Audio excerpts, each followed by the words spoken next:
Ya tupo location hapa, tuna shoot story yetu kali kabisa inayotembea kwa jina la Kanoga Afile. Au naona hapo mbele kama rafiki ni maadui wakubwa sana katika story yetu hii. Bwana, mbona kuna na mambo mengi na mimi?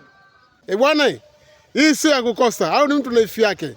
Yote hayo utakuja kuona kwenye sauti sio sikika.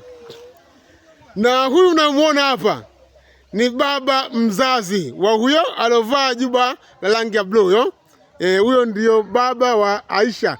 Katika story yetu huyu utakuja kumuona anaitwa mzee Dinoejo. Ni baba mzazi wa huyo dada unayemuona anautabasamu huyo. Lakini pia katika story yetu utakuja kumuona anaitwa mzee Mkono. Ni mzee machichari sana, ni mzee hatari.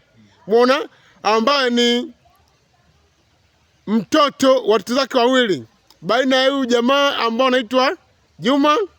Hayo vijiwe mwanangu, unaona unachokibeba mkono. Baada ya kubeba mtoto anabeba mkono. Dula anaitwa Dula na huyu dada anaitwa Doto huyu. Hawa ndio watoto zake wawili. Kile mzee ni mtu hatari sana.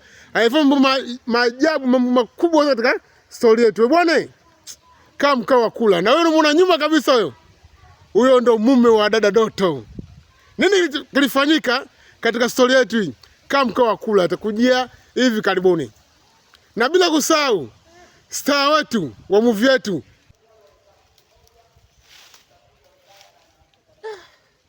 Mr. Dula huyu wapo huyo. Yote hayo utayapata kwenye filamu yetu ambayo inaitwa Kanoga Afile. Kwa nini kaitwa jina hilo? Basi kama makini. Na mimi unaniona hapa? Mimi ndiyo mtunzi na mimi ndiyo director. Sawa. Kitu kikubwa ambacho tunakifanya sisi. Sawa. Kuwaelimisha watu katika mtandao. Na kikundi chetu vile vile ambacho cha watu wenye heshima. Watu hawavae ovyo kwa. Alafu maudhui zilo.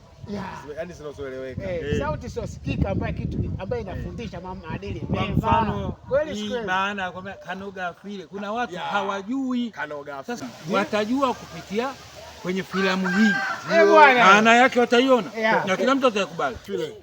Pamoja sana. Asanteni.